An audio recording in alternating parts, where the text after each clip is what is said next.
Starting a gaming channel can be some of the most fun you can have making videos on YouTube.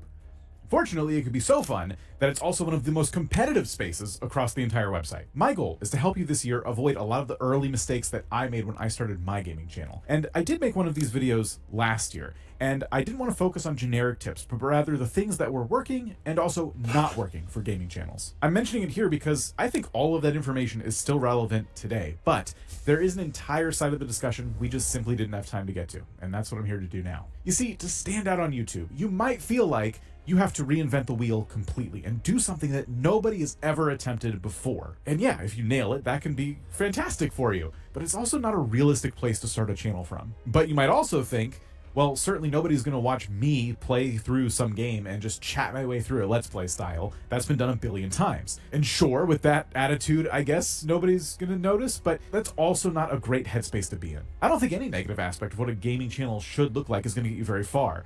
I want you to build a channel that you are proud of, something that fits your personality, your goals, your interests, and your day-to-day life schedule. So to build that this year, I'm gonna break this video up into a few parts. First, we're going to talk about what modern gaming channels need, in my opinion, in order to attract new viewers. And we're going to use examples. Since that section will sound like a whole bunch of rules and regulations, the next section is going to help you maybe break some of those rules in a healthy way. Because personally, I believe that no two YouTube channels have followed the same exact playbook as another one to get where they are today. In the final section, you'll hear from a creator who's been doing this for a long time, has over 5 million subscribers, and has built the type of gaming channel that I think so many of you want for yourselves. I asked him a bunch of questions that gaming creators are always asking us, and I think you'll find his perspective very valuable. So, section 1. What does a modern gaming channel need to grow on YouTube this day and age? Well, they need like 1,000 things, but we don't have that kind of time. So the first thing we're going to talk about is that channels need a novelty or a through line. What exactly do I mean by that? Think of it as like a gimmick, but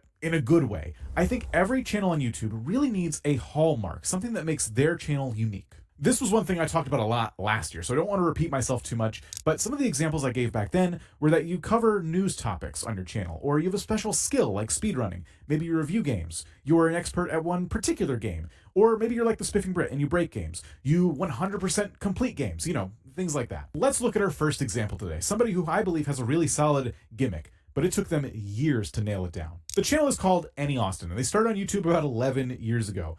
But you might recognize some of the more recent videos because the last year or two have been like incredibly successful for them. What you'll notice right away is that in the latest videos, Any Austin is covering a lot of different games. But what I love about this example is that you've probably picked up on the gimmick I mentioned pretty quickly as well. While Any Austin started out doing what I would call Let's Plays and like typical gaming content early on, nowadays, the channel looks a lot different, and they cover games from a new perspective. Do Grand Theft Auto 5's power lines connect to anything? Where do Hyrule's rivers go? What is Windhelm's unemployment rate? Where did Fallout 3's bombs actually hit? To the people who play the games in these videos, all of the titles here raise really interesting questions, and also questions you don't need the answer to in order to actually play through the game. If you know, you know. When you see these videos pop up about a game you recognize, you can tell there's some needless experimentation going on here. Why does someone need to run around Los Santos and follow the power lines and figure out exactly where they lead? They don't. It's just funny. Any Austin does this again and again, video after video. They've created a niche for themselves, not by playing one game, but by narrowing the focus and creating a theme across their entire channel. As we can see, this channel started doing this type of content just a couple years ago. I do not think something like this happens by pure luck. I think this kind of success comes from having a really strong interest in the content that you're making. That is to say, I think Austin here is way more interested in sharing fun experiments and observations that they've made, and a lot less interested in the idea of becoming a big YouTuber. Because nobody wakes up one day and starts to search YouTube for the next big YouTuber. They're going onto YouTube to search for the answer to a specific question, or if a video is served to them and they click, it's because it provoked an interesting thought, or it was fun. So when I say a channel needs a gimmick or a through line, I think Austin is the perfect demonstration of this. But the other thing this creator is doing very well is I think they have a very solid idea of who they are. They understand themselves. Now that might sound a little bit weird, but just hear me out for a second. When you sit down and watch a creator like Any Austin, what do you see? Let's watch like the intro of this video just to get a quick idea. Right behind me is a building from the hit 2013 video game Grand Theft Auto 5. On the side of the building is a small device with a wire sticking out of it. That wire comes out of the building and connects to this. I see somebody who's comfortable in front of the camera, understands what they're talking about and is genuinely interested in the topic of the video. Notice that the focus of that intro wasn't to tell us about how many subscribers Any Austin is hoping to have by next month. Austin has prepared an in-depth look at something in a game, and despite it being very funny, they are taking it incredibly seriously. So to have this type of delivery in front of the camera, I think you need to be comfortable in your own skin. And if you couldn't tell, I'm a little bit envious of what Austin has going on here. I think channels like this come across really natural. And if I wanted to make a video like this, I feel like I'd need more practice first. I have to hone this skill of talking to a piece of glass because it's inherently awkward to sit in a room alone and talk to a camera. Whatever it is you're trying to do on your YouTube channel, give yourself time. And that brings me to the next thing I want to talk about before moving on to the next section. And that is, I think every single creator on YouTube needs to give themselves the space to stop worrying about things like subscribers and views. I already touched on this a little bit, but I want to be super clear. Viewers, aka real human people, do not care about how many subscribers you have. They don't care about how many views your video got. And if they do you really want them watching anyway? What they should be caring about is what's right in front of them. And that's the title and the thumbnail and the promise of what that video is about.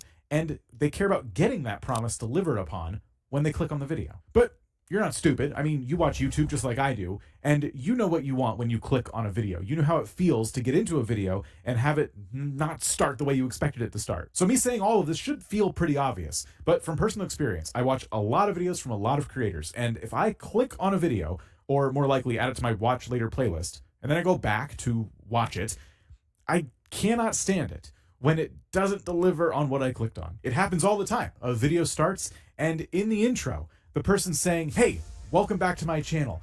By the way, before we get into it, I just want to let you know that we just hit 570 subscribers, everybody. That's like 30 more subscribers than the last video. So hey, listen, I don't care. Let me learn more about you and your community over time, slowly, as I watch more and more of your awesome videos. Save all that community-centered chatter for the end of the video. That's what big YouTubers do all the time. When I get finished watching a Curtis Connor video, he invites me to subscribe so I can become a member of Curtis Town. If he did that at the very beginning of a video, I'd find that kind of annoying, but because he saves it to the end, and I made it to the end, I'm more likely to dig out my little passport and hit the subscribe button so I can move in to Curtis Town as fast as possible. If you care about subscribers, that is the best time to ask people to subscribe. At the end of the video, when they've just sat through the entire thing. That means they probably enjoyed it. But I'm not just even talking about subscribers, and I don't even know if you should be asking people to subscribe. You shouldn't be focused on all the numbers all the time. The views, the likes, the comments, all of it. Just give yourself a bit here. I'm harping on this because I just want you to make good videos. I want you to focus on that because I see this mistake made so many times amongst new creators and creators struggling to grow. My last video got less impressions. Am I cooked? Does YouTube hate me? Oh, I only have 12 subscribers. I must be doing something wrong. If this sounds like you, the brutal, honest truth is, I believe, in my opinion, you are way too focused on the idea of being a YouTuber and not focused enough on what makes a YouTuber. It's the content. I know you want subscribers. I know you want views because you're here posting videos. Make good stuff. Earn that over time. You can earn the views and earn subscribers by making good content. Anyway, now that I've explained what a channel needs to do to grow, it's time for section 2. Not one size fits all on YouTube. What I've done is I've laid out a whole bunch of advice that might sound a lot like a list of rules, a definitive list that you absolutely have to follow in order to be successful. The truth is, though, you can do whatever you want on YouTube, as long as you obey the law and YouTube's guidelines. You can do whatever you want. You can take as long as you want until you get it right. But wait, what about having a specific niche or a gimmick? Can you really do whatever you want? At this point, we have hundreds of videos that go into niche, so I'm not going to do a deep dive here. But yes, niche is important. But there are two things that let you kind of break the niche rule on YouTube. Number one is that you need to focus on experimenting too throughout your entire time on YouTube. You can't just stay stuck doing the same thing forever because, well, I chose this niche and this really narrow focus. That's certainly not how Any Austin has become successful, and that's not how Froggy Crossing has become successful. She recently hit 1 million subscribers. She started out specifically focused on gaming, and lately she's managed to branch out that focus into other topics that her audience is resonating with. One look at her channel, you might think, oh, well, this is a lifestyle creator. But no, she started out playing games, and in fact, to this day, she still plays games and does streams of video games that she enjoys. She's found a way to make content that is relevant to a specific type of person, a person who likes the game she's playing and a person who also likes the different things she's going out and doing outside of gaming. And that brings me to number 2. A niche can look like a lot of different things. It's not about a specific type of game. It's about a specific type of person that you're making content for. But again, I went all out on niche in the last video. I'll make sure to link that down below. But for now, let's get into the other rules of YouTube that might feel really restrictive for small channels. Real success on YouTube stems from building a channel around your specific situation and your personal interests, as I've said before. Now, this includes a lot of things, and I've mentioned the type of things you talk about on your channel. I also want to focus on the physical type of content that you're putting onto the website itself. Do you see yourself posting only videos or shorts or live streams or some combination thereof? Each one of those buckets kind of has its own set of strategies and tactics if you want to be successful. One set of rules doesn't necessarily equal growth for all of the different ways you can make content on YouTube. Like, one thing that you could use to determine your specific strategy for your channel is your daily schedule. How much time are you setting aside every day, week, month for your YouTube channel? Should you be uploading videos daily? If you don't, will you be successful? Are you not posting enough? Well, one quick look at a couple of very popular creators could settle your stomach there. Let's take a look at Doug and RT Game, 2 massive channels, similar in size, that have different upload schedules. Doug is uploading once a week, sometimes once a month. Meanwhile, RT Game posts multiple times a week, quite frequently. By anyone's measure, both of these channels look incredibly successful, so you need to be focused on making content that fits into the very specific U-shaped box that is your life. But let's try a hypothetical example. Let's say you're about to start a gaming news channel, okay? And that means you're going to be focused on really up-to-date trending topics. However, you also have a day job, and oftentimes you find that your videos are coming out late because the news drops at the beginning of your shift and you don't get to it until 7 p.m. at night after you get home from work. Now, somehow, you have to understand the day's news, record a video, edit the thing, thumbnail it, and get it posted all before bed because you do not want to be any more late to the party than you already are. In that particular case, what could a creator do in order to cover trending topics but also get to bed at a decent hour? Well, if this person were asking for my advice, I would tell them to consider live streaming. I would say that they could be on their stream and they could pull up the news in real time and react to it. Or they could read the news, understand it, and then go live. But either way, they can take some time to be live and then not have to edit a video afterwards. If they live stream frequently and they get decent concurrent viewer numbers, the chat might actually offer some really interesting perspectives. And then you could take those conversations and you could turn those into YouTube shorts to help grow this live streaming empire you're building. Now, yes, a video does typically get more traction than, say, a concluded live stream.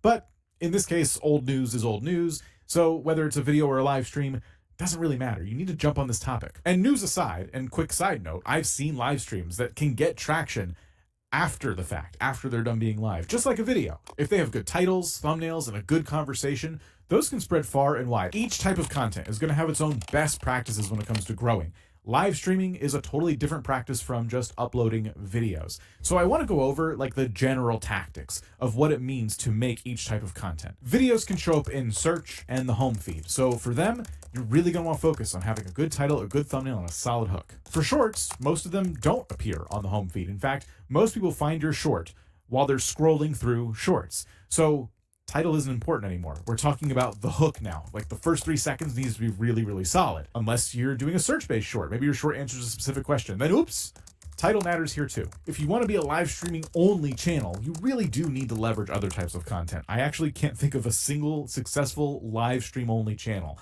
They're always posting something else somewhere else. Streamers will cut down long live streams into more bite-sized videos and post them on their YouTube channels, or they'll have multiple YouTube channels, some for live stream VODs, some for clips, and some for videos that were recorded off stream. If you find yourself doing some combination of these content types, a lot of people do that, and that can work too, but it also increases your overall workload. As I'm running through all these examples, you're probably thinking to yourself, well, no, that's not right. I've actually seen a channel who's done it this way that he's saying wouldn't work. There are just too many channels on this website where you won't find some exception to some rule that someone has touted in one of these videos.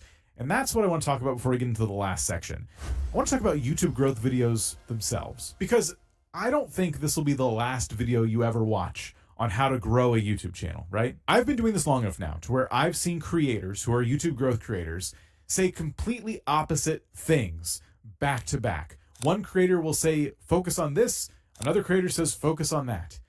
And the thing is, both of them can be right at the same exact time, depending on the specific people they're talking to. So This year, I want you to be flexible when it comes to YouTube advice. Be willing to try things that videos like this suggest, but also be willing to say to yourself, maybe that particular piece of advice isn't for me. Pick one thing to improve at a time and keep a positive attitude as you go through your YouTube journey. But okay, enough of that. Section 3. This one's a bit interesting. I got to talk to somebody who's been doing this for a long time. Maybe you've heard of them, or maybe you haven't, because there's like a lot of famous gaming creators at this point. Before we dive in though, I have a quick question for you. What is your goal with your YouTube channel? And I don't mean how many subscribers do you want. Do you want this to be a business one day, or are you just looking for a fun, successful hobby? And what kind of content do you want to make? Keep those goals in mind going forward.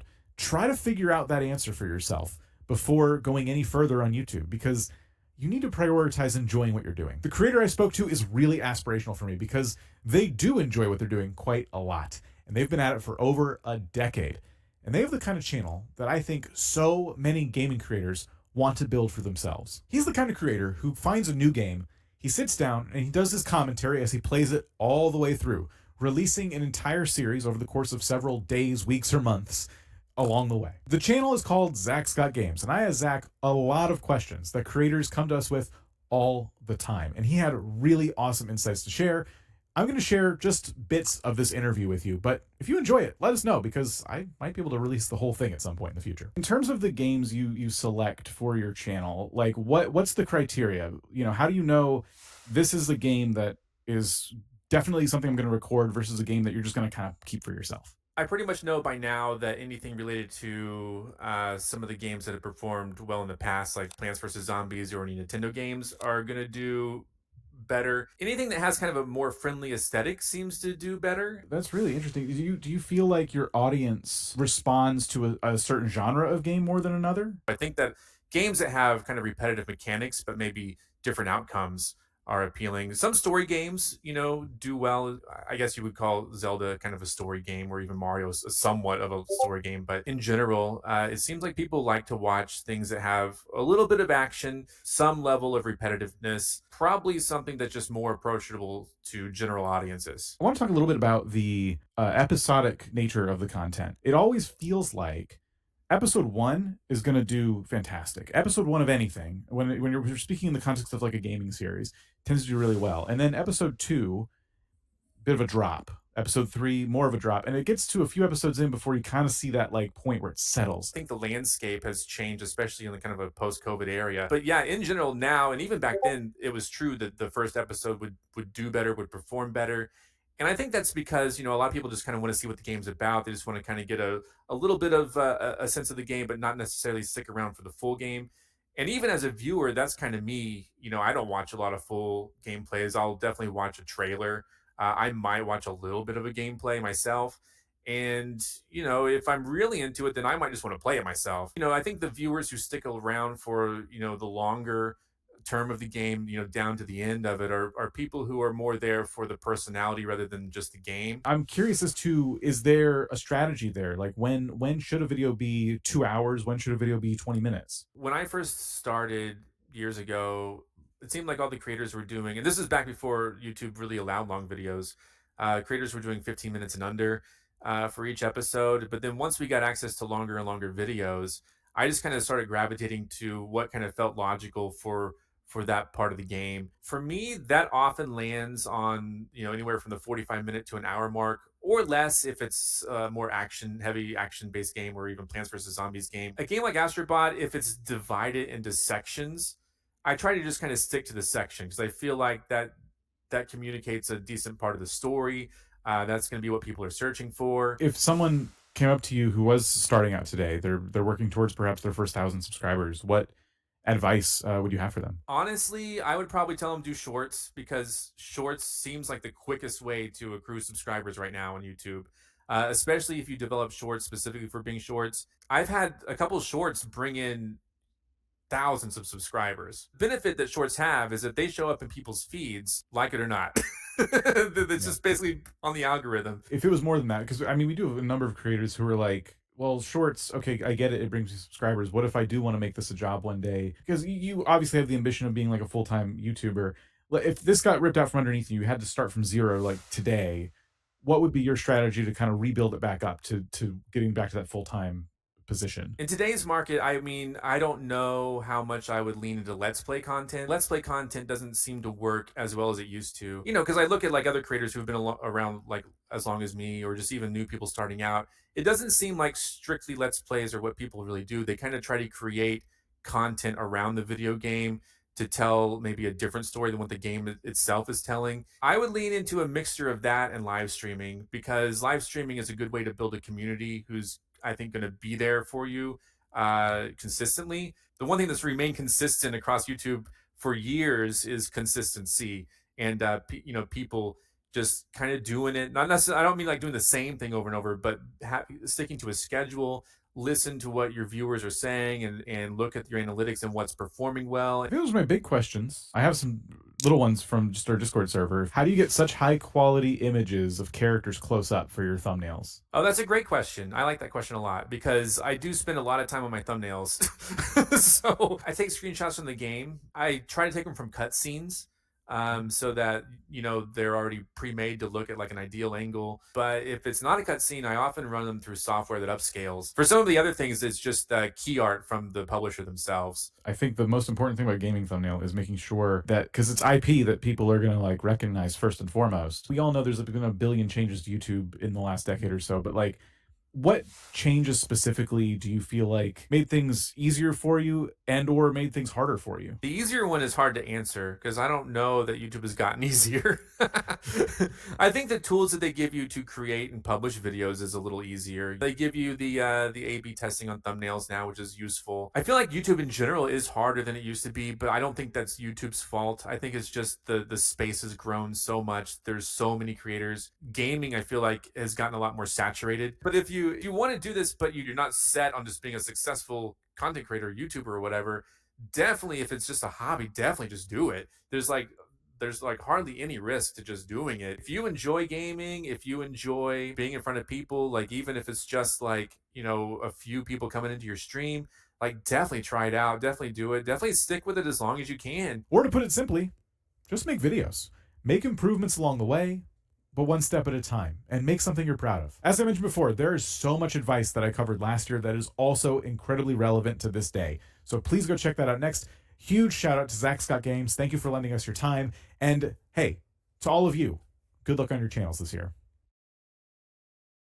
Cyber folks, wow. Nice video, huh? Big salute to vidIQ for that video. I made this video because these are the videos that help me grow my channel. I stand behind these guys 100%. As a disabled war veteran, I didn't have nowhere to look. I was homeless. I didn't know how to eat. I didn't know where my next meal was coming from. But the VA helped me get on my feet. The VA has helped me start streaming. Now everything is falling in place. I have to thank vidIQ for all the advice they have given me. I stand behind these guys once again. So if you are a small creator, just starting out, if you are a game creator, this is the channel to follow. This is the Real War Vet. You are watching Real War Vet Gaming. Don't forget to like, comment, and subscribe, baby. Peace.